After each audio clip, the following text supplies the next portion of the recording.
네, 특이점으로 먼저 시작해 보도록 하겠습니다. 자, 오늘 엔비디아의 여파가 국내 시장에 내내 좀 보여준 모습이 있었습니다. 반도체주들 거의 다 내려갔고요. 그리고 전력기기까지 좀 피해 섹터들이 넓혀진 모습입니다. 하지만 오늘 코스피에서는 그리고 코스닥에서도 2차 전지 종목들이 어느 정도 버텨주는 모습이 있었습니다. 그러다 보니 장 막판에만 그렇죠. 오늘 코스피는 거의 이제 마이너스 1%대를 넘는 이 하락을 보여주지는 않았는데 일단 종가만 현재 그렇게 나왔다라고 확인해 보시면 좋을 것 같고 오늘 이 엔비디아의 여파가 단지 이 애프터마켓 프리 시장에서만 끝이 나고 본장에서는 좀 반전된 흐름이 나올 수 있을지 그리고 내일 우리 시장은 어떤 영향을 좀 받을 것인지에 대한 이야기를 오늘 화목팀과 함께 이야기 나눠보도록 하겠습니다. 자, 소개하겠습니다. 화목팀 나왔습니다. 엔비엔골드 이가람, 조기준, 김웅태 매니저 나왔습니다. 어서 오세요. 안녕하세요. 네. 자, 먼저 오늘 장 마감할 때까지 장 중에도 참 오늘은 방송하면서 함부로 이를 드러내서는 안 되겠다 이렇게 좀 생각을 했었는데 야 근데 뭐 지금 미국은 선물로 보니까 거의 낙폭을 모두 축소한 모습이 좀 나왔습니다. 그러다 보니까 우리는 지금 어떻게 좀 대응을 해야 되냐 이런 생각도 좀 들고요. 오늘 장 한 줄 평 어땠는지 이야기 먼저 들어보도록 하겠습니다. 먼저 이가람 매니저님. 네, 제가 보는 오늘의 시장은 하락에도 이유가 없고 상승에도 이유가 없다. 지금 뭐 국내 시장은 이유 없이 그냥 상승과 하락이 나타나고 있는 그냥 수급 논리의 장세이기 때문에 그날 좀 달라진 것 같습니다. 저는 그래서 그냥 하던 거를 하면 되는 장세이지 않을까라고 말씀을 드리겠습니다. 네, 빅 이벤트가 있었는데 상승과 하락의 이유는 없다. 참 괴리가 좀 있는 것 같기도 하고요. 이어서 조기준 매니저님 오늘 장 한 줄 평 들어볼까요? 내일 반도체는 무조건 반등이다라고 말씀을 드리겠고요. 예. 그래야만 합니다. 네, 오늘 계좌에 있는 돈을 탈탈 털어서 삼성전자 하이닉스를 샀기 때문에 올라가지 않을까 생각이 드는데요. 예. 너무 빠졌다 싶고요. 엔비디아의 하락, 아침에 엔비디아 하락도 너무 과했고 그 다음에 이제 뭐 시간에 뭐 하락이었다. 그러니까 2% 하락했다가 장기장에서 2% 하락했다가 시간으로 아까 9%가 넘어가는 하락이 나왔을 때도 그렇고 과한 하락이었고 오늘 또 삼성전자 하이닉스도 보면 우리가 그 전부터 반도체가 계속적으로 엔비디아가 하락하기 전부터 계속적으로 최근에 약세를 보였기 때문에 이미 선반영된 게 아닌가라고 싶은데 오늘 또 반도체가 어마어마하게 또 빠지는 걸 보면서 참 어이없다라는 생각이 들고 막상 미국 시장에서 엔비디아가 올랐을 때 과연 어떻게 될까 내일 시장 어떻게 될까라는 생각도 해보면서 최근에 거의 10일 동안 2주 동안 이제 1,500개 이상 오늘도 한 1,800 종목 하락을 했고 이제 700 종목 정도 상승을 했는데 지속적으로 1,500개에서 1,800개 정도 하락 종목이 계속 나오고 있거든요. 그래서 지금 개인들의 계좌가 엄청나게 힘들 가능성이 높아 보이고 물론 종목이 올라가겠지만 이 종목 계속 올라가는 게 아니고 뭐 2차 전지 올랐다가 바이오 올랐다가 근데 최근에 이제 바이오 종목들만 조금 힘이 실리지 않았나 몇몇 소형의 그러니까 얼마 안 되는 종목들의 이제 리스트 10개 종목만 올라갔지 지수는 전반적으로 빠지면서 종목들이 다 마이너스들이 났기 때문에 네. 하락했을 텐데 저는 뭐 반도체가 내일 반등하면서 시장에 좀 반등이 나올 거다 생각을 하고 있고 조금 힘내시면 좋을 것 같다 생각이 듭니다. 알겠습니다. 내일 반도체 반등하고 그 이후에 대한 이 주가 추세 전망은 첫 번째 특이점에서 더 자세히 이야기 나눠보도록 하겠습니다. 이어서 김웅태 매니저님은 오늘 시장 좀 어떻게 바라보셨는지 궁금합니다. 한 줄 평 들어볼까요? 오늘 한 줄 평은 화들짝은 호들갑이다. 네, 둘 다 있었죠. 그렇죠. 화들짝 놀랄 것도 아니었고요. 뭐 그것 때문에 뭐 호들갑 떨 필요도 없었던 그런 시장인데요. 일단 뭐 반도체를 가지고 계신 분들이라면은 뭐 조금 뭐 힘든 장이라고도 볼 수 있겠지만은 언제 안 그랬습니까? 예, 맞아요. 항상 그래왔고 매번 반도체 저점이다. 항상 얘기하는 건데. 근데 사실 그 지난 7월, 8월 초에 한번 급락했을 때. 그때까지 저점을 아직 안 깼기 때문에 한번 그때도 맞았는데 굳이 오늘 같은 시장 하락했다고 해서 뭐 이렇게 뭐 호들갑 떨 필요는 없다. 그리고 이제 엔비디아가 실적이 굉장히 좋게 나왔습니다. 굉장히 좋게 나왔는데도 불구하고 시간에서 마이너스 8% 이상 빠졌기 때문에 국내 반도체들에 대한 움직임들이 조금 하락세를 드러났고 오늘 시장에서는 시도 게임이 좀 많이 왔다 갔다 했던 그런 시장이었다고 볼 수 있습니다. 그렇다고 해서 뭐 2차 전지가 오늘 상승했다고 해서 추세가 전환되는 건 아니었거든요. 그만큼 자금력들이 수급이 한쪽으로 쏠리는 형상 때문에 반도체 관련된 기업들이 오늘 좀 하락했다. 그러니까 어쨌든 간에 다시 한번 반등의 기미는 오고 있으니까는 그거에 대해서 대비를 잘하자라고 말씀드리겠습니다. 예, 알겠습니다. 화들짝 놀랐으나 호들갑이었고 일단은 미국 시장 기준으로 봐야 될 것 같아요. 달라진 건 좀 없다. 0에 좀 수렴한다라고 볼 수 있을 것 같은데 또 억울하게 우리나라 시장만 얻어맞았나? 이런 좀 생각도 듭니다. 하지만 그럼에도 불구하고 내일 좀 반등을 한다면 어떤 전략을 좀 가져가야 될지 특이점을 통해서 이야기 나눠보도록 하겠습니다. 첫 번째 특이점 열어주시죠. 자, 바로 엔비디아 실적 리뷰를 좀 해보도록 하겠습니다. 일단은 엔비디아의 실적, 앞서 이제 매니저님들께서 이야기를 해주셨듯이 엔비디아의 실적 상당히 좋았고요. 가이던스 또한 이제 컨센서스에 부합하는 정도가 나왔습니다. 하지만 이 컨콜에서 이 블랙웰에 대한 이야기 때문에 아마도 지금 오늘 엔비디아가 주가가 좀 급락했던 흐름이 나올 수도 있었다라고 이렇게 볼 수 있을 것 같습니다. 기존에 우리가 알고 있었던 것, 아마 시장의 컨센서스는 그래 블랙웰이 지연이 되면 한 6주 정도 되겠지라고 생각을 했지만 오늘 엔비디아의 발표를 보면 한 3달 정도가 미뤄졌고 여기에 대한 실망 매물이 오늘 나온 것 아니냐라는 해석이 좀 나오고 있습니다. 일단 오늘 하락의 이유는 블랙웰이라고도 많이 보는데 이가람 매니저님도 여기 동의를 하십니까? 오늘의 하락 요인은 제가 봤을 때는 그냥 뭐 이유 없이 그냥 빠진 게 원래 맞지 않을까라고 일단 저는 기본적으로 생각은 하고 있습니다. 그리고 지금 컨퍼런스 콜에서 내용 자체가 그렇게까지 좋진 않았던 것 같고 뭔가 명확하게 더 보여줬으면 더 좋았을 것 같은데 명확한 내용 자체가 아직은 또 안 나왔다 보니까 더 뭔가 시장에서는 우려감은 나오면서 주가가 빠진 것 같은데요. 제가 지난번 요 시간을 통해서 제가 엔비디아 차트를 보여드리면서 잠깐 차트 잠깐 보면서 가도록 하겠습니다. 차트 보게 되면 제가 요날 했을 겁니다.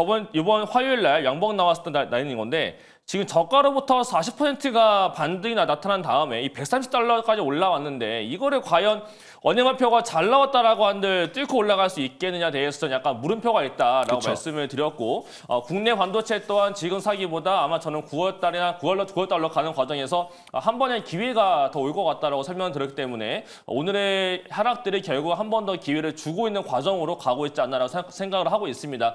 일단 엔비디아 자체가 물론 지금 낙폭가 많이 줄였어요. 아침에 마이너스 9%까지 내려갔다가 국내 장 때는 마이너스 7%로 시작을 해가지고 아까는 마이너스 1%까지 올라왔었는데 지금 마이너스 4%까지 다시 내려간 모습이긴 예. 합니다. 일단은 이렇게 엔비디아가 내려갔던 이유 중에 하나 지금 제가 이 차트 말고 제가 준비한 자료가 있어가지고 네. 그 제가 준비한 화면에 있는 차트를 하나 좀 같이 보도록 하면 좋을 것 같은데요. 제가 준비한 화면이 뭐냐면 엔비디아의 그동안 매출액과 그다음에 매출액에 따른 총이익률, 매출의 총이익률, 그다음에 영업이익률을 따진 겁니다. 파란 색깔은 매출액인 거고요. 매출액은 엄청나게 계속 성장을 보여주고 있어요. 그래서 이번에 처음으로 또 사상 최고 매출액이 달성이 됐는데 중요한 건 그 옆에 그려지고 있는 막대 그래프거든요. 이익률 자체가 계속으로 이익률까지 같이 올라갔는데 이번에는 매출액이 올라갔는데 이익률이 조금 떨어졌고요. 그다음 컨퍼런스 콜에서 그 다음 분기도 어떠냐라고 물어봤더니 이익률이 아마 이 정도가 될 것 같다라는 식으로 코멘트가 나왔습니다. 그 탱이는 이제 뭔가 성장률 자체가 그러니까 돈을 잘 버는 건 맞고 어마어마한 이익률을 진짜 말도 안 되는 이익률 남기는 건 맞는데 얘가 또 서프라이즈하게 더 세게 성장하는 거는 이제 아니구나. 약간 정체기가 올 수도 있겠구나라는 우려감이 생긴 것 같아요. 저는 그래서 약간 이런 것들이 반영되면서 약간 주가가 미리 올라갔기 때문에 약간 더 밀리는 것이 아니었나라고 생각하고 있고 그다음에 전년 대비 봤을 때 똑같은 차트인 건데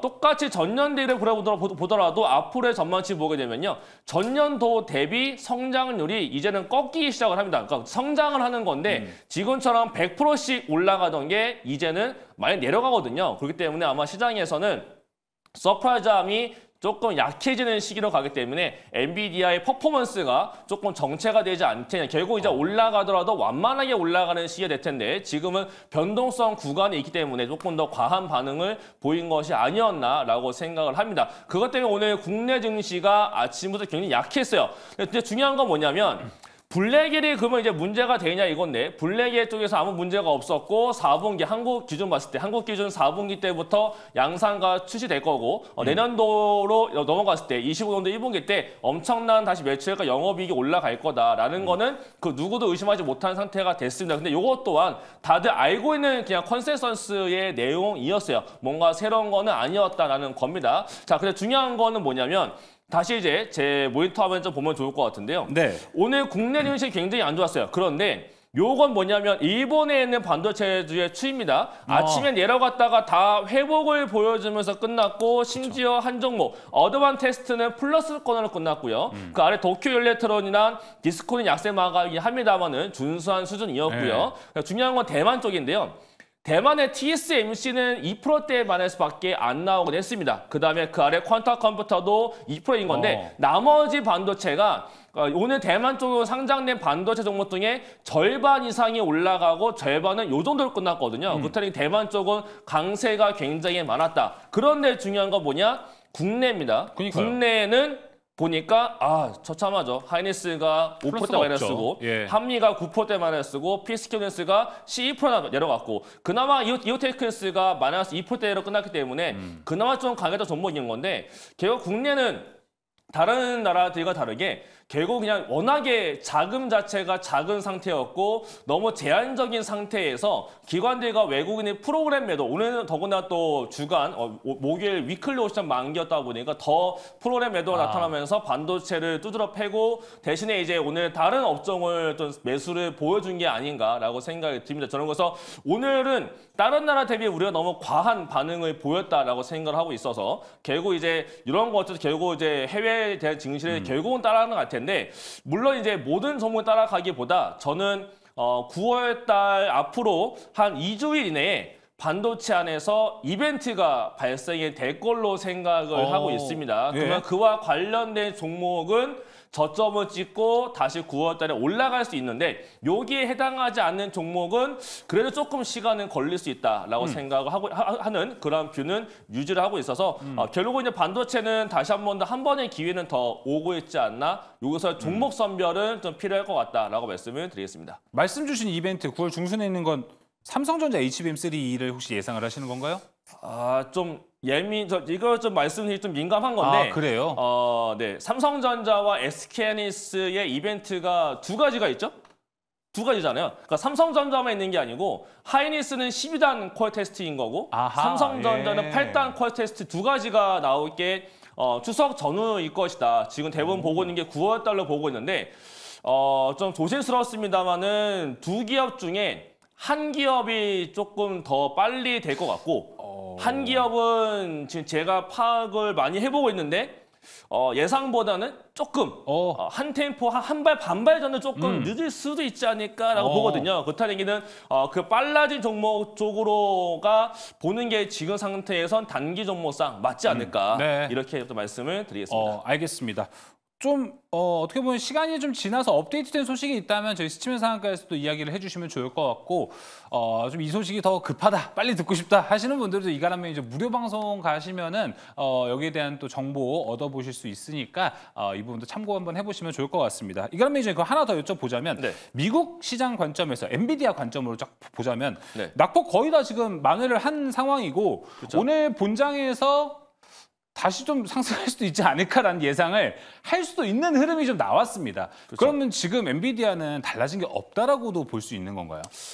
일단 엔비디아는 달라진 건 없고 그냥 주가만 변동성을 좀 보여줄 것 같고요. 네. 근데 저는 지금부터는 사실 엔비디아 주가도 물론 중요합니다. 근데 지금은 엔비디아 주주이지 않은 이상은 엔비디아 주가는 저는 그닥 이젠 중요하지 않다라고 생각을 해요. 왜냐하면 이제 내용이 나왔기 때문에 내용상은 문제가 없고 내년도에 대한 성장과 한국 기준 봤을 때 한국 기준 4분기 때부터 좋아질 거다라는 거는 다 누구나 이제 알게 됐습니다. 그때 엔비디아 주주이지 않은 이상 엔비디아 주가는 크게 상관없을 것 같고 저의 관점은 여기서 이제 미국도 엔비디아가 아닌 AMD나 아니면 아리스타 네트워크스나 뭔가 AI 반도체 안에서 소재 관련 기업들이 올라가든지 아니면 AMD가 올라가든 이런 식으로 해서 수급이 약간 퍼지면서 엔비디아가 잠깐 쉬는 구간에 다른 반도체가 올라가는지가 더 중요할 것 같고 국내에서는 삼성전자와 SK하이닉스나 아니면 지금 온 디바이스 AI 관련해서 약간 얘기가 많아지고 있는데 HBM뿐만 아닌 이제는 온 디바이스 AI 관련된 테스트 소켓 러버 관련 종목들이 올라가게 된다면 반도체의 이 뭔가 지금 단기적인 주가 흐름들은 조금 달라질 수가 있을 거다라고 생각이 들거든요. 그렇기 때문에 엔비디아만 너무 이제 바라보기보다는 이 수급의 형태가 달라지는지 올라가는 종목이 달라지는지를 좀 체크를 먼저 하시는 게 좋지 않을까 싶어서 저는 이제 엔비디아 주가는 심리적 영향은 줄 수가 있겠지만 엔비디아 주가가 이제 국내 반도체들한테는 큰 영향을 주는 건 좀 제한적일 것이다라고 말씀을 드리겠습니다. 알겠습니다. 지금까지 인덱스였던 그 엔비디아가 올라야 뭐 국내 반도체주들도 또 따라서 올라가고 뭐 그런 흐름이었는데 이제 그런 좀 인덱스의 기질은 벗어나고 엔비디아에 몰려있던 수급들이 좀 전반적으로 어디까지 퍼질 수 있는지가 키포인트가 될 것 같고 플러스로 온디바이스 AI까지 투자 포인트가 이어질 수 있는지 체크를 한번 해보는 거 중요할 것 같습니다. 자, 이어서 조기준 매니저님, 내일 반도체 반등이라고 아까 한 줄평 이야기를 해주셨는데 어떤 이유에서 그렇게 보셨습니까? 뭐 여러 가지 아까 이제 뭐 75.7을 얘기를 하면서 이제 75%가 넘어간 엔비디아의 영업이익률을 봤을 때 뭐 도둑놈이라고 얘기를 할 수도 있죠. 이제 그만큼 이제 뭐 거의 독과점이기 때문에 그런데 그러면 이제 제가 한번 삼성전자라든가 하이닉스의 우리 영업이익률은 도대체 얼마나 되나 한번 살펴봤는데 삼성전자는 영업이익률이 14%인 이유는 이제 여러 가지 반도체 외에도 이제 뭐 가전이라든지 뭐 디램이라든지 여러 가지 있기 때문에 이제 영업이익률이 다른데 하이닉스를 한번 살펴봤습니다. 그래서 하이닉스 영업이익률을 봤더니 괜찮아요. 그러니까 보시면 여기서 보시면 지금 영업이익률이 보면 33점. 그러니까 3%, 그러니까 적자 났을 때 이제 평균적으로 28%, 그다음에 15%, 그다음에 이제 올해 평균 35%인데 지금 23%, 1분기 23%에서 HBM 실적이 좋아지면서 33.3%까지 올라왔고 지금 현재 3분기를 38.59까지 올리고 있다라는 거는 그러니까 우리 삼성전자 하이닉스 실적이 좋고 이렇게 영업이익률이 좋아지고 있음에도 불구하고 주가는 하락하고 있다는 말이죠.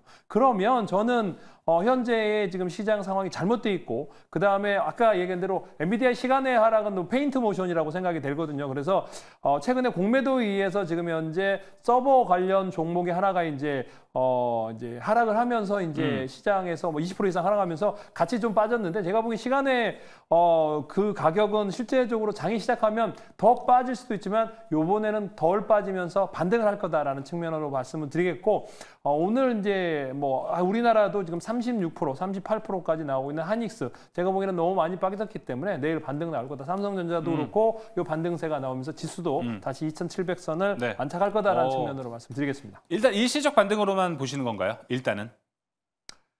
아니죠. 아니 근데 왜냐하면 이제 9월 달이 들어가면 금리 인하를 하는 거죠. 그러니까 9월 18일 날 이제 뭐 패드 회체에서 몇 프로를 하느냐 이제 0.25를 할 거냐, 뭐 베이비 스텝이냐, 빅 스텝이냐 어떤 건지는 모르겠지만은 이제 막상 이제 9월 달 엔비디아 이슈가 끝나면 결국에는 이제 앞으로 8월 우리 추석도 있지만은 이제 9월 달에 있는 이제 금리 인하 기조에 의해서 이제 경기 침체 얘기가 이제 수그러들 거고 결국에는 이제 우리가 코로나가 나왔지만은 코로나 이슈도 약간 잠잠해지고 이제 그러면서 다시 이제 또 중요한 거는 이제 실적. 그러니까 제가 보면은 이제 무역수지 실적이 지금 현재 20일까지도 좋았기 때문에 또 8월까지 이제 휴가 시즌이 있음에도 불구하고 기업들 실적이 나쁘지 않았거든요. 그러면 우리 경제는 괜찮게 나올 거고 솔직히 그러면 이제 9월달 되면 이제 삼성전자 뭐 반도체 어때 좋았냐 퀄테스트 얘기가 있고 그러면서 저는 반도체의 상승이 나오면서 시장의 어떤 다시 이제 2,800을 향해서 한번 올라갈 수 있는 어떤 밑바탕이 되지 않을까 생각을 해보고 있습니다. 알겠습니다. 그리고 김용태 매니저님은 오늘 좀 반도체주들의 흐름, 엔비디아와 엮어서 좀 어떻게 바라보셨는지도 되게 궁금합니다.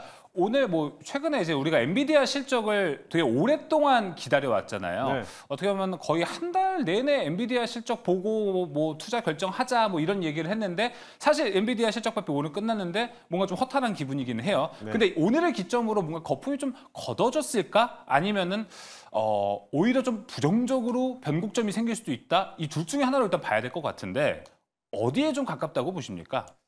변곡점은 생길 거고요. 그리고 이제 거품도 좀 걷어졌다라고 좀 보실 수가 있습니다. 둘 다네요. 일단 반도체는 더 내려가야 돼요.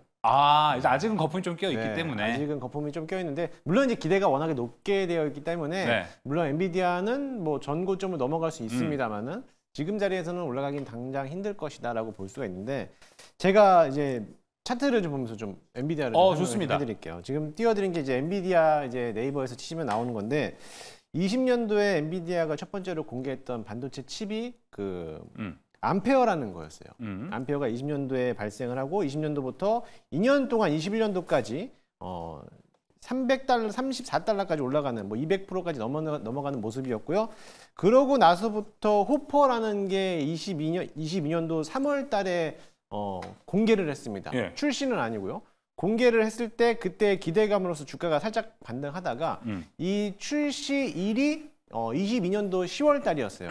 10월 달부터 출시가 되면서 실적이 반등해서 올라왔거든요. 예. 그때까지 조정을 받고 있다가 여기가 이제 10월 달인데 22년도 10월 달부터 이제 호퍼가 나오면서 실적을 끌어올렸죠. 그쵸. 끌어올리고 나서부터 이번에 공개가 됐던 게 올해 3월이었습니다. 올해 3월 달에 새로 나왔던 이제 블랙웰이 공개가 되면서 주가 끌어올렸다가 아직 출시가 안 됐죠. 출시가 안 됐기 때문에 출시가 이번 4분기에 출시가 12월. 예정이잖아요. 그쵸. 그때까지는 조정이 좀 나오지 않을까. 아. 그리고 또 26년에는 또 루빈이라는 게 또 나옵니다. 맞아요. 2년마다 또 나오기 때문에 그때 루빈에 대한 기대감을 또 갖고 있기 때문에 현재까지에 대한 이제 나올 수 있는 거 블랙웰에 대한 이제 어떻게든 판매량 네. 거기에 대해서도 기대를 해본다라고 하면은 조정을 좀 거치고 나서 출시하고 나서부터 이제 판매량에 따라 가지고 주가를 좀 끌어당기지 않을까. 근데 20년도부터 줄곧 차세대 반도체 칩을 계속적으로 생산하면서 2년마다 생산하면서 주가가 조정을 받았지만은 그때 당시에 매수하신 분들도 굉장히 힘들었던 시기를 버텨내고 주가를 끌어올렸단 말이죠. 그때 당시만 해도 20달러도 안 됐던 게 지금 140달러까지 올라갔는데 블랙웰이 그렇게 좋다라고도 소개를 하고 있기 때문에 조정은 거치고 나서부터 거기에 대한 이제 판매량에 대한 증가와 또 실적이 바탕이 된다라고 하면은 앞으로에 대한 주가는 좀 더 가지 않을까. 그리고 26년도에 새롭게 나올 수 있는 루빈에 대한 이제 기대감도 있기 때문에 네. 그때까지 좀 가지고 있다면 괜찮지 않을까. 이게 여러분들이 지금 삼성전자와 SK 하이닉스를 지금 자리에서 팔 사람은 없잖아요. 그쵸. 그죠? 마찬가지로 엔비디아를 갖고 계신 분들이라면 굳이 지금 팔 이유가 없다라는 거죠. 예. 그렇기 때문에 어차피 장기적으로 보고 있는 시점 분다라고 하면은 이런 자리에 지금 뭐 빠져봤자 얼마 빠졌을까라고 너무 노심초마하면서 걱정하시는데 별로 그렇게 걱정하지 않아도 될 것 같고 마찬가지로 국내 반도체 주가들도 그동안에 많이 올라왔기 때문에 조정을 또 거칠 수 있는 거고 조정 이후에 또 한 번에 대한 또 반등하는 시기가 네. 파동 자체가 왔다 갔다 하니까 그 점을 좀 참고하시면은 너무 이렇게 암울하게 생각하지 않으셔도 될 것 같다라고 보시면 될 것 같습니다. 알겠습니다. 김우태 매니저님 그렇게 얘기해 주셔서 세 분한테 좀 공통적인 OX를 한번 물어보도록 하겠습니다. 그럼 국내 반도체 종목들이 되게 지금 불투명해요. 앞에 어떻게 될지. 그런데 만약에 좀 지지부진한 박스권 흐름이 나온다라고 한다면 저점 매수 할 것이다. OX 한번 확인해 보도록 하겠습니다. 확인해 볼까요? 하나, 둘, 셋.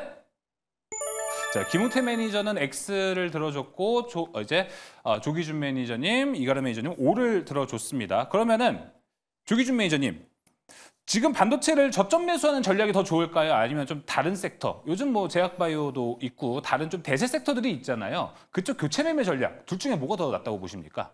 종목 포트를 한 종목만 사시나 보죠. 네, 최소한 세 종목에서 다섯 종목은 사야죠. 바이오도 사고 반도체도 사고. 다 고루고루. 네, 고루고루 사야 되는 거고. 그러니까 오늘 이제 아까 얘기하려다가 제가 까먹었는데 오늘 이제 실적인 나왔지만은 또 그 다음에 붙은 게 500억 달러의 그러니까 뭐 자사주 매수를 한다고 했거든요. 이게 이제 시총으로 보면 한 66조 정도 되거든요. 네. 근데 물론 지금 이제 엔비디아가 거의 4천조를 육박하기 때문에 이제 66조는 뭐 그렇게 크진 않을 수 있지만 분기 영업이익이 300억 달러, 그러니까 40조 나왔는데 그거보다 훨씬 더 많은 66조 500억 달러를 자사주 매수를 한다라는 거는 엄청나게 호재거든요. 그래서 네. 막상 이제 지금 공시하고 나서 이제 매수 들어가면 안정적으로 시장 이제 하락은 그렇게까지 많이 나올 것 같지는 않다라는 생각이 들고 있고 저는 그러니까 삼성전자 하이닉스 지금 현재 아까 영업이익률 38%대 나오고 있고 삼성전자도 뭐 지금 현재 이제 그 밑에서 올라가고 있을 거라고 생각합니다. HBM3를 아직 콜 테스트를 못 했기 때문에 그렇지만 그 관련했을 때 지금 현재 그러니까 삼성전자도 10조 그다음에 하이닉스도 5조에서 6조 정도 영업이익이 나오고 있기 때문에 3분기도 그만큼 좋게 나온다고 하면 지금 배당과 더불어 이제 자사주 매수도 한번 할 때가 되지 않았나. 우리나라도 지금 현재 삼성전자 하이닉스 자사주 매수한 지가 굉장히 오래됐거든요. 그래서 네. 지금 타이밍이 딱 맞아 떨어진다는 생각도 들고 있으면서 뭐 중요한 거는 꼭 저가의 주식을 잡으려고 생각하지 마시고 저는 이 정도면 충분히 싸다. 라는 생각을 갖고 있으면 매수를 그쵸? 하는 거고 네. 너무 내가 저점을 맞추려고 그러면 너무 스트레스 받습니다. 저점은 맞는 말입니다. 신도 모르는 거예요. 그건 누구도 네. 모르는 겁니다. 그래서 주식을 내가 저점을 안 잡아왔다고 서운해하지 말고 이 정도면 더 빠질 수 있지만 반드시 더 올라갈 거야. 8만 전자 될 거야. 다시 20만 닉스 될 거야. 라는 생각으로 매수를 하시면 좋을 것 같습니다. 네, 알겠습니다. 그다음 이제 채팅창에 지금 김웅태 매니저님, 영호김님께서 아까 이제 김웅태 매니저님 말씀해 주셨던데 전적으로 동감을 한다. 4분기 말에나 반도체 오르겠죠라고 이야기를 해주셨거든요. 그럼 그렇게 바라본다면은 지금부터 반도체가 뭐 떨어질 때마다 주워가는 건 괜찮지 않을까 싶은데 왜 X를 주셨을까요? 굳이요. 와, 떨어지는데 왜? 떨어지고 있으니까 저점 매수죠. 12월에 오른다라는 데는 동의 안 하시나 보나요? 아, 오르는데 동의하죠. 오르는데 동의하는데 언제 오를지가 문제인데 자꾸 오늘이 저점이다 사고 내일이 저점이다 또 사고 그럼 굳이 떨어지는 칼날을 왜 무지 잡을 필요가 뭐가 있어요? 그럼 확실히 그냥 다른 섹터를 매매하는 게 헐났다. 저는 뭐 그렇게 생각합니다. 일단은 그렇게 생각하는데 물론 이제 반도체를 갖고 계신 분들이라면 굳이 팔 이유는 없다라는 거죠. 팔 이유는 없는 거고 반등이 들어왔을 때 그때 저점에서 또 한번 매수할 수 있는 기회가 올 거기 때문에 네. 어차피 예를 들어서 주가가 지금 떨어지고 있는데 네. 지금 샀어요. 근데 한동안 또 떨어졌어. 그럼 또 샀어요. 그럼 또 떨어졌어. 또 샀으면 계속 비중만 늘어나면서 떨어지잖아요. 분할 매수. 예. 굳이 오늘 안 사도 또 떨어지고 나서부터 반등했을 때 지금 자리랑 똑같거든요. 그럼 올라왔을 때 사도 지금 사나 나중에 떨어졌다 올라왔을 때 사나 아, 예. 오히려 마음 편하게 올라왔을 때 사는 게 훨씬 더 낫지 않나. 아. 어차피 분할 매수 할 거라면 네네네. 굳이 떨어지는데 살 이유는 없고 올라왔을 때 그때 사도 늦지 않다라는 거지. 내가 이거 삼성전자를 지금 저점에서 바닥에서 사야지라고 아까 우리 조기준 매니저께서 말씀하신 것처럼 맞아요. 두 분. 굳이 네. 바닥에서 사야지 그걸 어떻게 합니까? 모르기 때문에 내일 굳이 안 사도 반등해서 들어온다면 그때 사도 늦지 않다라는 거기 때문에 그렇게 좀 보시면 되겠고 아까 우리 지난주에 우리 이가람 매니저께서 네. 삼성전자 올해 9만 원 안 가면 더 이상 쳐다보지 않겠다라고 말씀하셨기 때문에 예. 그거 믿고 가면은 저라면은 좀 천천히 사도 늦지 않다라고 보시면 될 것 같습니다. 알겠습니다. 이갈 매진님 뭐 계속해서 얘기해 보자면 삼성전자 뭐 9만 원 아직 변화 없으신 거죠? 올해에 10만 원을 안 가면 삼성전자는 더 이상 못 가지 않을까라고 생각을 저는 하고 있고 예. 올해 무조건 그는 가야 된다고 생각합니다. 근데 반도체를 보실 분들은 지금 자리에서 HBM 관련 종목 보시면 안 돼요. 어디를 봐요 그럼 이제? 9월 달에 애플 나오잖아요, 신제품. 그러면 또 9월 달에 애플 나오고 하반기에는 AI PC가 있거든요. 그러면 제가 봤을 때는 9월 달부터 뭔가 반도체 보겠다라고 하시면 온 디바이스 AI 종목을 다시 봐야 될 필요가 있을 거고요. 그다음에 거기서 가장 중요한 건 테스트 소켓 러버가 2분기 때부터 서프라이즈한 실적을 보여줬거든요. 이제부터. 예. 그럼 결국 3분기와 4분기 때 모바일 관련된 수요가 올라온다라고 본다면 결국 지금부터는 HBM 관련 장비주들은 아직 내년도에 대한 계획이 안 나왔어요. 안 나왔기 때문에 그 계획 발표가 나와야 아마 한 번 더 올라갈 수 있을 것 같고 예. 지금 HBM 장비 쪽을 보시기보다는 온 디바이스 AI 관련돼서 테스트 소켓 러버 쪽을 아예 보시는 방법이 가장 좋을 것 같은데 이거 제가 잠깐 차트를 보여드리면서 간략히만 좀 말씀만 간단히 드리겠습니다. 예. 잠깐 회의를 볼 필요가 있는데요. 자, 보시면 지금 NVIDIA 잠깐 비교해 본다면 엔비디아가 올라갔다가 눌리고 있고 그다음에 AMD 같은 경우도 최근 올라가다 다 눌리고 있죠. 근데 지금 온 디바이스 AI 관련해서 해외 쪽을 본다면 퀄컴 볼 수가 있는데 퀄컴은 내려간 다음에 움직임이 없어요. 그렇다는 얘기는 지금 반도체 안에서 퀄컴 같은 경우도 크게 지금 이슈화가 안 되고 있고 피해를 안 받고 있는 거고 엔비디아에 관련해서 피해 업종이 아닌 거거든요.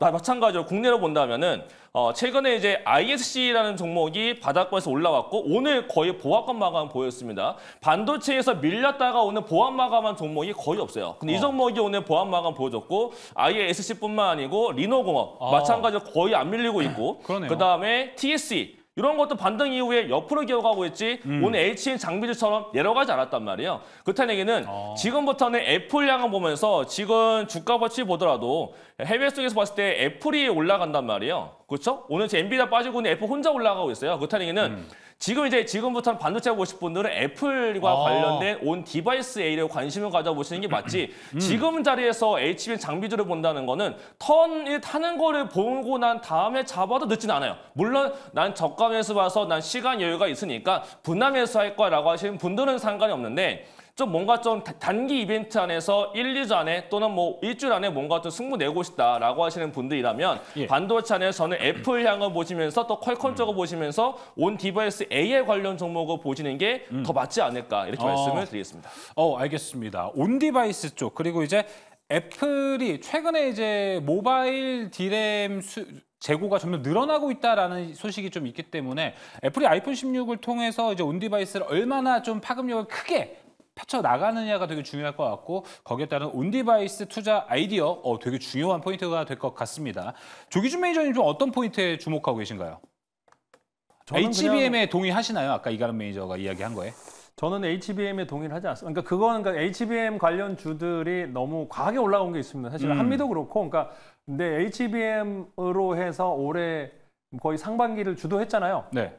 6개월 했으면 그 다음에는 쉬어갑니다. 할 만큼 했다. 그러니까 그게 HBM이 새로운 HBM이 나오거나 다른 네. 종목이 나오지 6개월 정도 이렇게 핫하게 움직였는데 또 연말까지 또 올라갈 일은 없어 보인다라는 생각이 들고 왜냐하면 HBM 관련해서 대부분이 장비주들 그러니까 하이닉스를 제외한 것들이 대부분 뭐 후공정 테스트 장비가 대부분이었고 그 관련해서 이제 뭐 여러 가지 본딩 장비라든가 이제 이쪽인데 실제적으로 지금 실적이 좋아진 게 이제 한미 외에는 나머지 실적으로 나오고 있는 찍히는 회사들이 없습니다. TSE 그다음에 테크윙이 많이 올랐는데 네. 지금도 아직도 방송에 테크윙 그러는데 실적이 너무나 안 좋은 상황에서 이걸 시총이 이제 너무 많이 올랐기 때문에 저는 굉장히 이제 리스크하다는 생각이 들고요. 물론 이제 기관들이 굉장히 많이 샀기 때문에 어느 정도 또 올라갈 수 있겠지만은 과거의 그 명성만 그러니까 HBM을 산 사람 옛날에 뭐 40% 50% 순간 났기 때문에 또 그렇게 낮을 거야 생각을 하고 기대감이 있어서 매수를 한다면 저는 그렇게 큰 수익은 주지 않을 거다. 새로운 HBM이 올라오면 모르겠지만 기존의 주식으로는 어렵지 않을까라는 생각을 해보고 있습니다. 물론 실적이 좋은 주식은 저는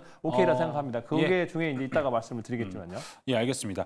이건 아까 채팅창 제가 막 지나가면서 봤던 건데 아까 채팅창 초반쯤에 어떤 분이 이제 HBM3 퀄테스트 통과 때문에 삼성전자를 사셨다라는 분이 계셨어요. 그래서 이가람 매니저님한테 하나 더 여쭤보자면 아까 HBM은 좀 힘들 수도 있다라고 얘기를 해주셨잖아요. 네. 그러면 이제 이걸 바라보고 지금 삼성전자 밸류 체인에 포함된 종목들을 사신 분들도 꽤 있을 수도 있어요. 그렇죠. 그럼 전략을 좀 수정해야 될 게 필요한가요? 기본적으로 삼성전자에 대한 전략 수장은 저는 필요 없다라고 생각을 하고 있고요. 예. 지금 HBM3E가 아니더라도 어쨌든 레거시 관련해서 지금 수익이 나고 있는 상태가 삼성전자이기 때문에 삼성전자에 대한 투자 전략 수정은 저는 아직은 필요 없다라고 생각을 하고 있어요. 다만 이제 좀 시간은 좀 걸리는 투자가 될 거다라고 말씀을 드리고 싶고 삼성전자 밸류 체인도 결국 마지막 이벤트는 남아있기 때문에 네. 오히려 하니스에 대한 밸류 체인들은 단기 이벤트가 될 수 있고 중장기 이벤트는 삼성전자 밸류 체인이 될 거예요. 그렇기 때문에 조금 시간은 걸리지만 네. 결국은 한 번에 남아있다라고 보시면 될 거라서 전략 수정은 필요 없다의 관점인데 다만 이제 뭔가 좀 빨리빨리 뭔가 좀 대응 좀 하고 싶고 하시는 분들이라면 지금은 이제 테스트 소켓 러버 쪽 실적 나오고 있는 온 디바이스 AI가 단기로 봤을 때는 이벤트가 있기 때문에 네. 조금 더 편안할 거다라고 말씀을 드리겠습니다. 알겠습니다. 답변 감사합니다. 자, 아까 김호태 매니저님 이제 X를 주셨기 때문에 다른 섹터 한번 훨씬 더 좋은 섹터들이 많다라고 그쪽에서 보자라고 얘기를 해주셨는데 매니저님 오늘 2차 전지 어떻게 보셨습니까? 왜냐면은 2차 전지가 모처럼 올라가는데 이게 묘한 주도주끼리의 바톤 터치가 아닌가 이런 생각도 좀 들더라고요. 절대 그렇지 않습니다. 여기도 아직은 뭐 주도 섹터로 매력적이진 않다. 네, 절대로. 네. 지금 수급이 그러니까는 네. 여러분들이 잘 판단하셔야 될 게 뭐냐면은 하루마다 수급이 다릅니다. 어제는 제약바이오, 오늘은 2차 전지, 이틀 전에는 반도체. 그러니까 계속적으로 수급이 바꾸고 있기 때문에 이게 네. 뭐냐면은 시속 게임이에요. 그러니까 어떻게 보면은 지금 오늘 반도체가 무너지고 2차 전지가 수급이 쏠려왔습니다. 2차 전지가 쏠려왔을 때 2차 전지가 추세가 전환됐나요? 안 됐어요. 에코프로 BM 차트 한번 보실래요? 아직 21선 돌파도 못했습니다. 물론 오늘 에코프로 머티가 오늘 좀 돌파해서 올라와서 안착은 했지만 에코프로 BM 마찬가지로 지금 21선 안착도 못하고 그냥 오늘 잠깐 좀 빨간불 들었습니다. 네. 보면은 저점이에요, 아직도. 저점이기 때문에 오늘 빨간불 2차 전지 수급 들어왔다고 해서 이게 반등할 수 있는 기미라고 여건이 보신다라고 하면은 정말 잘못 물론 제가 틀릴 수도 있겠지만은 잘못 판단하셨던 거고 여기에서 수급이라는 거는 어느 정도에 대한 반발 매수세로 잠깐 좀 챙겨보자라는 측에서 올라왔던 거고 만약에 내일도 반도체로 올라가면 내일 2차 전지 또 깨집니다. 예. 그러면은 2차 전지 그렇게 외쳤던 사람들 또 2차 전지 왜 또 내려가나요? 또 이런 얘기 하실 거고 또 이 반도체가 깨지면은 또 거기에서 또 제약바이오에 대한 수급이 또 쏠릴 가능성이 굉장히 크죠. 오늘 제약바이오에서 수급이 좀 내려왔기 때문에 알테오젠이라는 유한양도 물론 이제 올라왔다 날았지만은 제약바이오 수급이 좀 내려왔기 때문에 이게 2차 전지 쪽에 대한 수급 쪽으로 반발 매수세가 좀 들어오는 이렇게 시소 게임을 하고 있는 모습이다 보니까는 오늘 빨간불 들었다는 섹터에서 무조건 들어간다. 또 내일도 빨간불 들었다. 이게 들어가다가 없습니다. 왜냐면은 주도 섹터라는 거는 지수를 끌어당겨야 되는 주도 섹터인데 아직까지 주도 섹터가 그쵸. 없습니다. 그쵸. 제약바이오 어저께 그렇게 강했는데도 불구하고 지금 9거래 연속적으로 코스닥이 하락하고 있는 모습인데 그만큼 주도가 없었기 때문에 시소 게임에 대해서 너무 현혹되지 마시고 만약에 지수가 상승해서 올라온다라고 하면은 그때 주도 섹터가 확실하게 보일 겁니다. 그게 제약이 됐든 반도체가 됐든 2차 전지가 됐든 할 텐데 그때 주도 섹터에서 반등해서 올라오는 섹터들에 대한 움직임들이 상승력을 가지고 올라왔을 때 그때 대입해도 괜찮을 거로 보이고요. 아까 2차 전지 말씀도 그랬지만은 만약에 이 주도 섹터가 2차 전지를 올린다라고 하면은 추세가 완전하게 바뀌면서 지수를 끌어당길 겁니다. 지수를. 그러면 그때 사도 늦지 않으니까는 네. 굳이 시소 게임에 당하지 말고 네. 내가 가지고 있는 거 예를 들어서 반도체를 갖고 있다면 우리 아까 이가람민님께서 HBM은 아직은 좀 다른 섹터로 좀 보자라고 하셨는데 저도 거의 정적으로 동감하는 게 뭐냐면 저도 반도체를 싫어하는 건 아니지만은 지금에서 반도체를 봤을 때는 만약에 후반 이게 4분기에 이후에 반도체를 좀 상승할 여러 개를 테마라고 본다라고 하면은 그러면 꼭 굳이 HBM만 봐야 되느냐, 온디바이스 AI만 봐야 되느냐? CXL은 왜 안 보고 유리기판은 왜 안 봅니까? 유리기판 내년도부터 양산하기 시작할 건데 왜 그건 안 보죠? CXL 얘기하려고 그랬었어요. 예, CXL은 왜 안 보죠? 그것도 분명히 4분기부터 이제 그렇죠. 양산에 돌입한다라고 했는데 왜 그건 안 보고 왜 굳이 HBM만 자꾸 포커스를 맞춰놓고 있는지 다시 한번 좀 굴레를 돌이켜서 본다라고 하면은 살 종목이 엄청나게 많습니다. 너무 국한되게 보지 마시고 네. 반도체 안에서도 장비라든지 소부장이 이렇게 봤을 때 네. 좋은 종목들이 많다라고 말씀드리도록 하겠습니다. 네, 김우태 매니저가 중요한 포인트 이야기했습니다. 이럴 때 좀 수급의 시소 게임에 너무 현혹되지 말고 오히려 진짜 주도주가 나타날 때는 지수를 끌어올리니까 그 포인트 꼭 잘 체크해 보시면 좋을 것 같습니다. 자, 첫 번째 특이점에서 이제 이슈 이야기는 좀 해봤고요. 종목으로 바로 압축해 보도록 하겠습니다. 이가람 매니저님 지금 주목하고 있는 종목 어디 있습니까?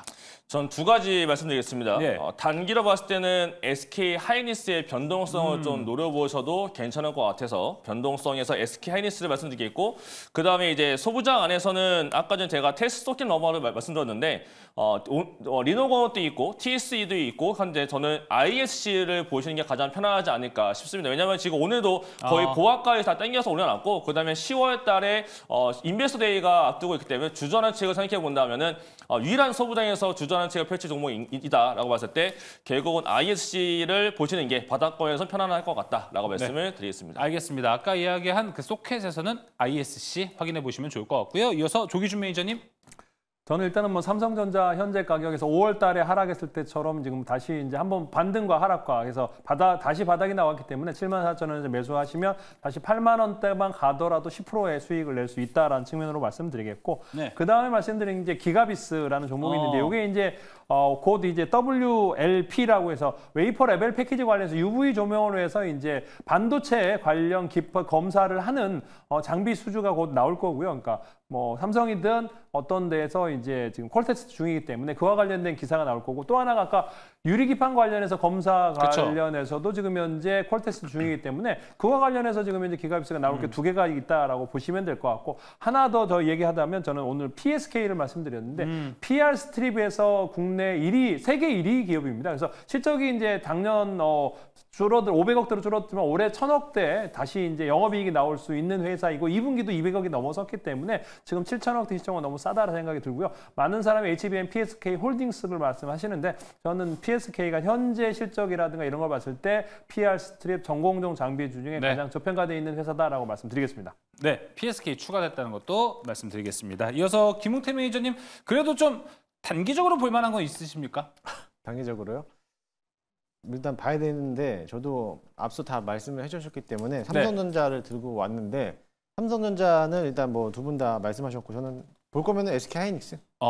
네, 굳이 본다라면 SK 네. 하이닉스. 알겠습니다. 네. 자, SK 하이닉스 이야기해 주셨습니다. 그럼 이제 첫 번째 특이점 마무리해 보도록 하겠고요. 이어서 두 번째 특이점으로 넘어갑니다. 두 번째 특이점 열어주시죠.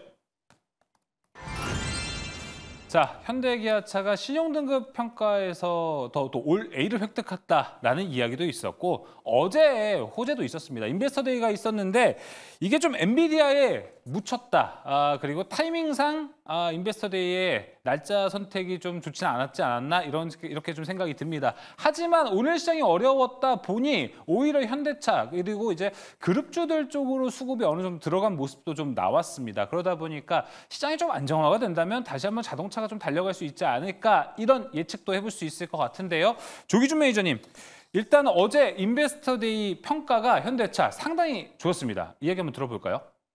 뭐 근데 현대차가 여러 가지로 이제 네. 종합적으로 이제 어떤 여러 가지 주주환원 정책부터 시작해서 많은 걸 얘기를 했고 결국에는 이제 스마트 드라이브 시스템 관련해서도 이제 투자를 하겠다 그러고 그다음에 자율주행, 그러니까 그거를 한다라는 거는 이제 자율주행을 하겠다라는 측면도 있었고 그래서 이제 현대차가 그 얘기를 하면서 오늘 자율주행 주들이 많이 올랐다가 지금 현재 또 하락을 이제 시간으로 상한가를 쳤다가 지금 오늘 이제 시세 뭐 최근에 이제 테마 종목들이 그러니까 한번 올랐다가 이제 중간에 이제 윗꼬리를 달고 밀리는 측면이 있는데 저는 이제 요게 로보택시 관련해서 10월 달에 이제 테슬라에서 나오는데 그러면 다음 달 내일 모레면 9월 달입니다. 9월 한 달 동안 이제 여러 가지 이제 그 자율주행 관련주들이 움직일 수 있지 않을까. 10월 달 가서 또 로보 자율주행 관련주를 사면은 좀 늦을 것 같고 그래서 지금 8월 말 9월 달에 이제 자동차 관련 자율주행 관련주들을 한번 실제적으로 수혜가 되는 종목이 어떤 거가 있는지 또 한번 살펴보시면 될 것 같고 현대차, 기아차 관련해서도 그 기아도 지금 현재 바닥권에서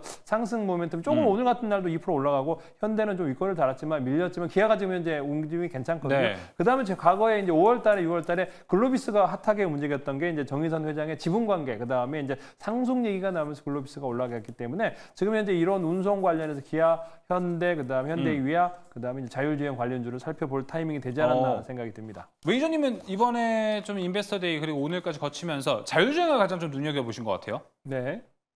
자율주행을 뭐 한번 설명을 드리자면 이제 여러분들이 저번에 이제 그때 제가 라이다를 말씀을 드렸고 그때 SOS 랩을 설명을 드렸는데 맞아요. 어렵다라고 하셔서 그때 무료 방송 제가 너무 근데 자료를 준비를 좀 시간이 없어서 촉박했는데 한번 보시면서 이제 레이더는 뭐고 라이다는 뭐냐 보면은 이제 레이더는 우리가 전파를 쏴서 이제 그게 돌아오는 걸로 해서 거리를 측정하고 근데 정밀도가 좀 낮습니다. 흑백으로만 나오고 있고 이 물체를 파악할 수 없는데 거리와 속도를 계산할 수 좋고요.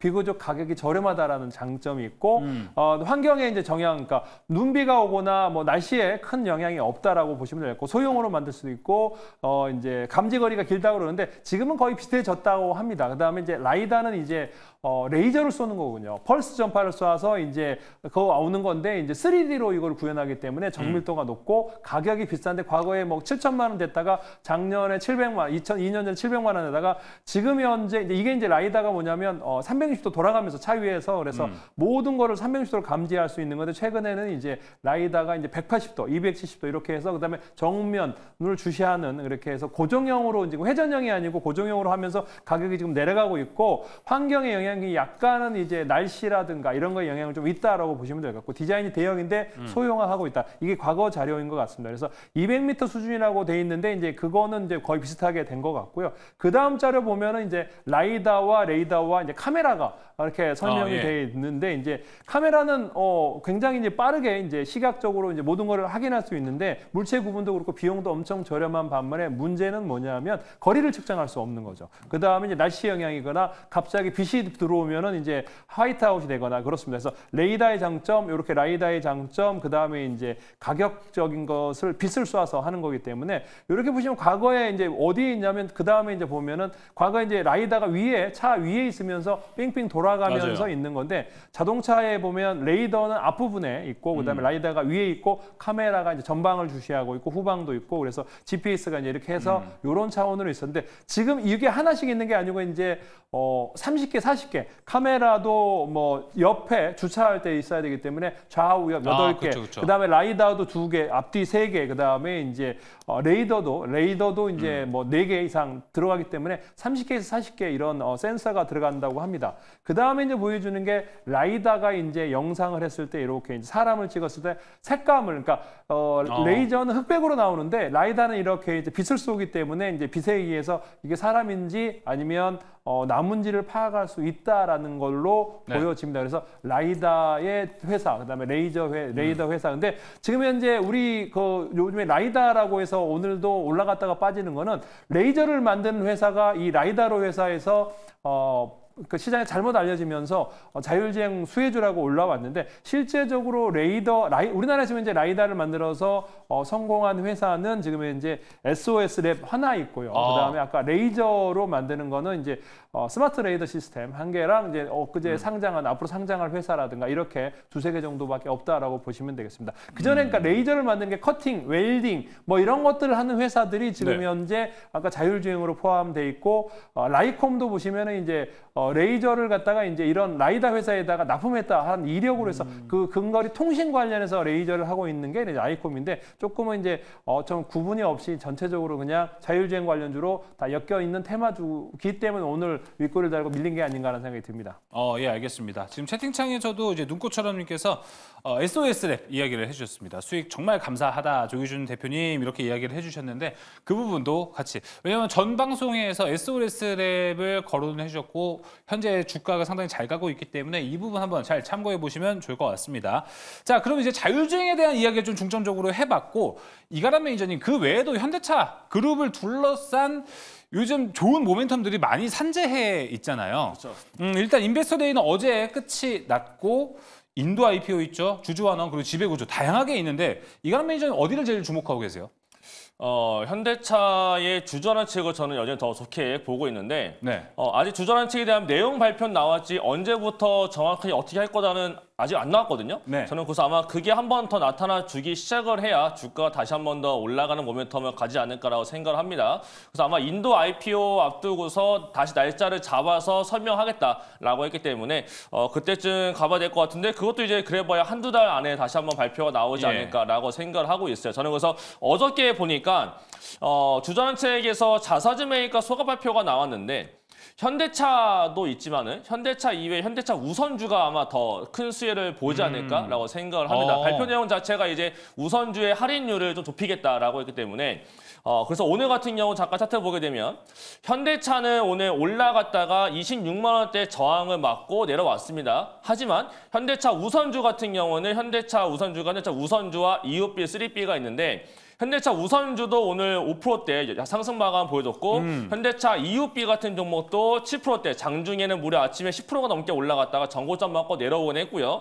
그다음에 현대차 3우 같은 경우도 지금 오늘 6%대 상승 마감 보여줬는데 저는 결국은 현대차보다도 우선주가 결국 주전에서 가장 큰 수혜 볼 건데 이게 이제 먼저 올라갔기 때문에 사실 뭐 지금 자리에서 대응은 다시 또 새롭게 하는 건 좀 어려울 것 같고 저 같은 경우도 인베스트를 보고서 현대차와 우선주 그다음에 하이브리드카 결국 이제 전기차 쪽을 줄일 것 같았는데 줄이지 않고 더 늘리겠다라고 했고 늘리는 과정에서 전기차 캐즘이 있으니까 하이브리드카를 더 늘리겠다라고 했기 때문에 저는 콜FT에 대한 내용을 미리 알고 있던 사람으로서 이런 종목을 대응을 했고 참고로 저는 오늘 다 팔았습니다. 왜냐하면 시간이 남았어요. 그래서 이제는 현대차 쪽을 좋게는 봅니다만 조금 시간은 걸릴 수 있을 것 같다. 그럼 앞으로 기회는 아마 9월 달에 저는 한 번 더 올 걸로 보고 있어서 현대차 우선주와 하이브리드카에 관심이 있다라고 하시는 분들은 9월 달에 한번 조정이 저는 올 거로 보거든요. 그 조정이 오실 때 한번 잡아보시면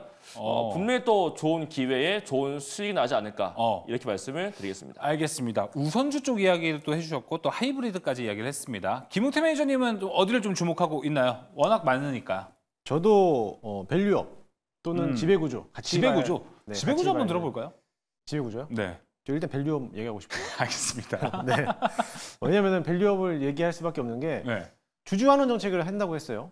주주환원 정책으로서 뭐 TSR 이게 TSR이 총 주주 환원율이라고 하는 건데 그 순이익에 대해서 주주들에게 나눠줄 수 있는 퍼센테이지를 말하는 거잖아요. 그게 35%를 순이익의 35%를 주주 환원 정책으로 내놓는다라고 했는데 이게 현재 분기당 배당금이 2,500원으로 상향 조정했습니다. 네. 1년이면은 배당금이 10,000원 이상이 되겠죠. 네. 10,000원 이상인데 여러분들 지금 반도체 살 때가 아니라 현대차를 사야 됩니다. 배당금을 받기 위해서. 네. 삼성전자, SK 사는 게 아니라 지금 큰 돈을 갖고 계신 분들이라면은 적금 형식으로서 지금 현대차를 계속적으로 매입을 해야 되지 않나. 그렇죠. 1년에 10,000원 이상 배당금을 준다는데 당연히 이거는 사야 되는 거 아닌가. 예. 왜냐하면은 여러분들이 장기적인 투자를 목적으로서 이 주가에 대한 올라가는 것에 차익 실현 물량을 차익 실현해서 가져가는 게 아니라 나는 좀 장기 투자로서 오래 가져가고 싶다 하신 분들이라면은 오히려 주가가 내리든 오르든 간에 배당금 꼬박꼬박 나오니까는 뭐 쉽게 말해서 큰 돈으로서 이제 주식 투자하신 분들이라면은 현대차 사놓고 배당금 꼬박꼬박 받으면서 그쵸. 은행에다 내는 것보다 이자가 훨씬 세거든요. 100주면 100만 원이네요. 그럼요. 네. 그렇기 때문에 차라리 배당금 먹고 사는 게 오히려 이익이 될 수 있다라는 건데 그렇게 본다면 현대차가 훨씬 더 이익 구조가 날 거라고도 보여주고요. 이게 순이익이 35%를 매번 하면서 아마 자사수 매입을 하고 또 소각까지 밸류업 프로그램에 맞춰서 하기 때문에 오히려 지금 주가보다 더 가지 않을까라고 생각이 되고 있고요. 이 지배 구조를 본다라고 했을 때 마찬가지로 현대차 가장 문제가 되는 건 현대모비스거든요. 정의선 회장이 가지고 있는 현대모비스에 대한 지분율이 0.31%밖에 안 돼요. 정몽구 회장이 갖고 있는 게 7%가 넘게 갖고 있기 때문에 만약에 정몽구 회장이 건강상 이상이 생기면 이거 모비스를 어떻게 해결할 것인가.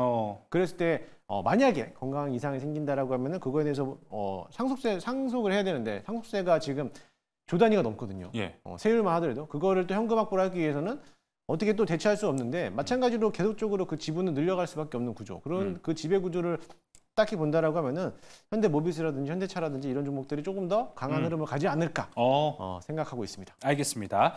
자, 그러면은 여기서는 이제 바로 종목 압축을 좀 해보도록 하겠습니다. 계속해서 뭐 김웅태 매니저님이 바로 이야기를 해주시면 좋을 것 같습니다. 시간 관계상 종목 명만 얘기해 주셔도 돼요. 저는 현대 오토에버. 네, 자율주행 쪽으로. 네. 알겠습니다. 이어서 조기준 매니저님은 어디를 좀 주목하고 계신가요?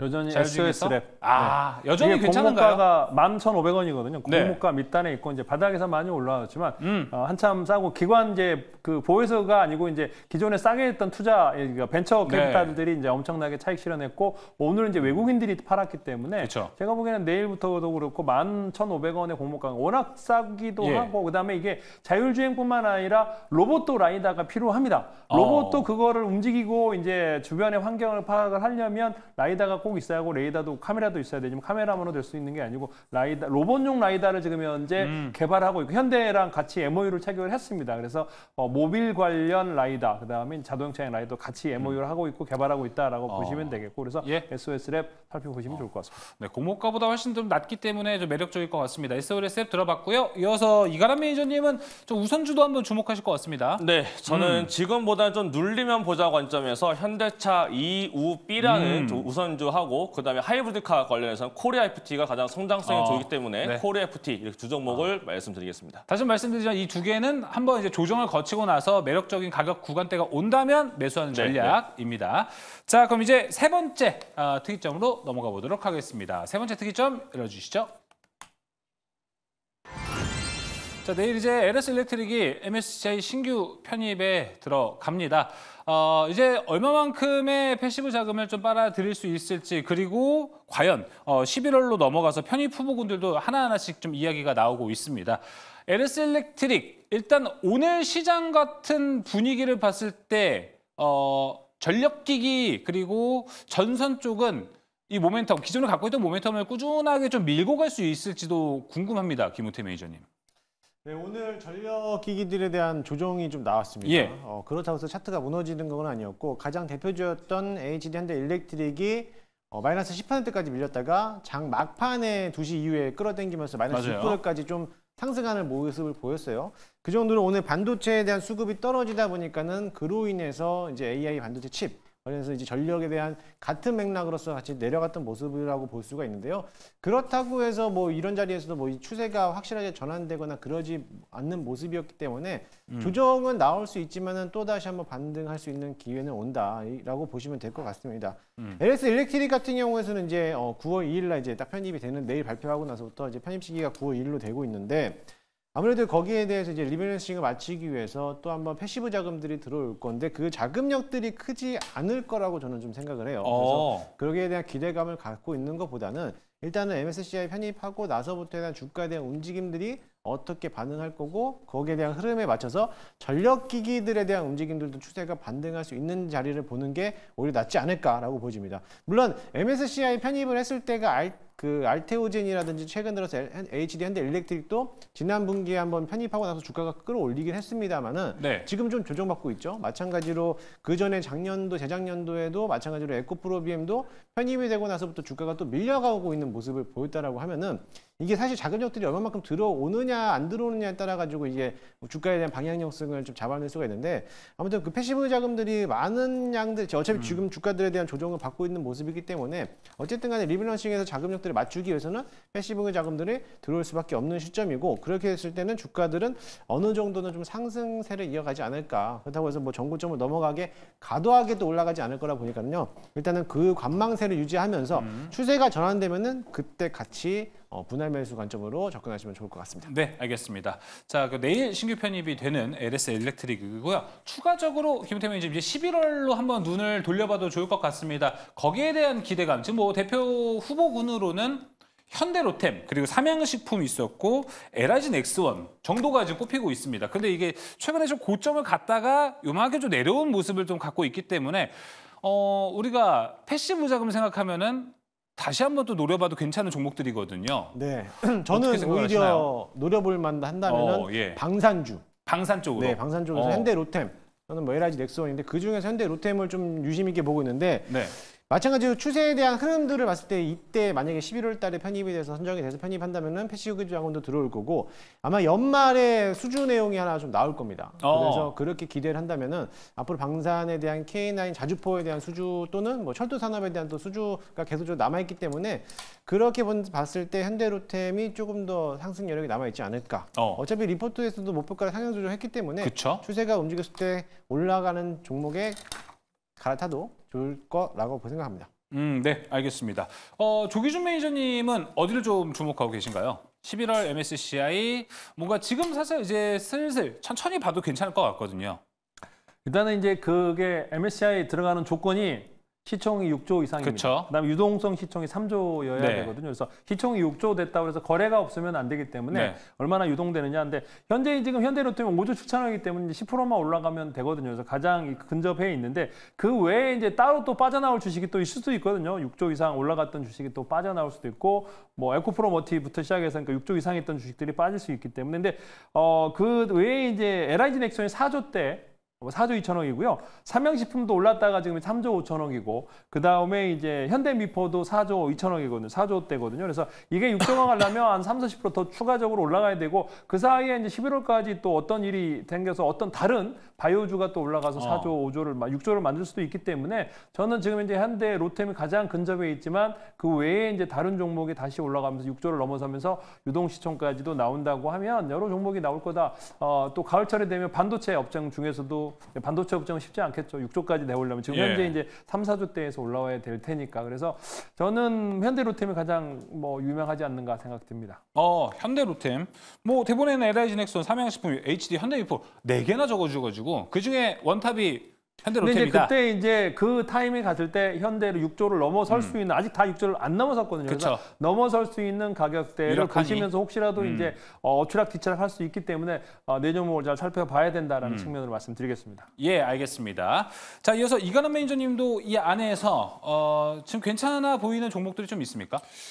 근데 저도 지금 똑같은 의견이라서요. 현대로템이 네, 제일 그쵸. 네. 이게 유력해서예요, 아니면 딱 그래도 정말 좋아서예요? 유력해서가 가장 맞는 거고요. 그다음에 실제로 이제 가장 빨리 수주 모멘텀 뭔가 새롭게 폴란드에서 2차 체결이 나올 걸로 전망되고 있고 빠르면 당장 다음 주가 될 수도 있는 상황이기 때문에 다음 주 될 거냐인 건데 제가 폴란드 군위청이라고 해야 되나? 폴란드 군사청이랑 연계되어져 있는 그 X 트위터를 제가 확인해보고 있는데 확인해보니까 실제 지금 현대로템이랑 협의를 하고 있다라는 코멘트가 올라왔었거든요. 그걸로 봤을 때는 이번에 빠르면 다음 주면 나올 수도 있을 것 같은데 이번에 안 나온다 하더라도 협의는 잘 되고 있다라고 보이기 때문에 저는 MSCI에 대한 모멘텀에다가 새로운 수주에 대한 모멘텀 그다음에 지금 체코 쪽이랑 리터널 쪽으로도 지금 뭔가 다음 달에 일정이 여러 개 잡혀 있는 것 같아서 방산 쪽은 다음 달에 좀 봐야 될 필요가 있지 않겠느냐라는 관점에서 탑픽은 그래도 로템이다라고 말씀을 드리겠습니다. 알겠습니다. 현대로템까지 이야기를 좀 들어봤습니다. 자, 그럼 이제 확실히 오늘도 시간이 또 벌써 이렇게 지나갔는데 매니저님들은 이제 무료 방송에서 더 다양한 이야기가 준비가 되어 있습니다. 이가람 매니저님은 어떤 주제가 오늘 준비가 되어 있으신가요? 네, 저는 오늘도 종목 얘기만 좀 자세하게 말씀을 드리도록 하겠습니다. 알겠습니다. 종목 얘기 궁금하신 분 이가람 매니저의 무료 방송 보시면 될 것 같고요. 이어서 조기준 매니저님. 뭐 한 번 더 이제 설명을 드릴게요. 이제 라이다 관련, 뭐 레이더 관련, 예. 카메라 관련, 그러니까 카메라 관련주도 한번 설명을 드리겠고 오늘 제가 PSK처럼 이제 반도체가 제가 보면 분명히 뜰 것 같거든요. 그래서 뭐 삼성전자, 하이닉스 외에 반도체 뜰만한 종목들 알려드릴 테니까 네. 10시 10분에 찾아오시면 되겠습니다. 네, 최근에 SOS랩 상당히 주가가 좋은데 그 부분에서 스치면 상한가에서 가장 먼저 이야기했던 게 조기준 매니저였다는 것도 말씀드리겠습니다. 이어서 김웅태 매니저님. 네, 저는 여러분들이 가장 궁금해하시는 거 그래서 내일 뭘 사라고 했을 때 뭘 사야 되는지 알려드리도록 할 테니까요. 잠시 후 10시에 많이들 찾아주시기 바라겠습니다. 알겠습니다. 반말하신 줄 알았습니다. 네. 자, 그럼 이제 특이점 마무리를 해보도록 하겠고요. 자, 이제 바로 특별한 탑5로 이어집니다. 어떤 종목들, 어떤 전략을 가져가면 될지 특별한 탑5에서 확인해 보시죠.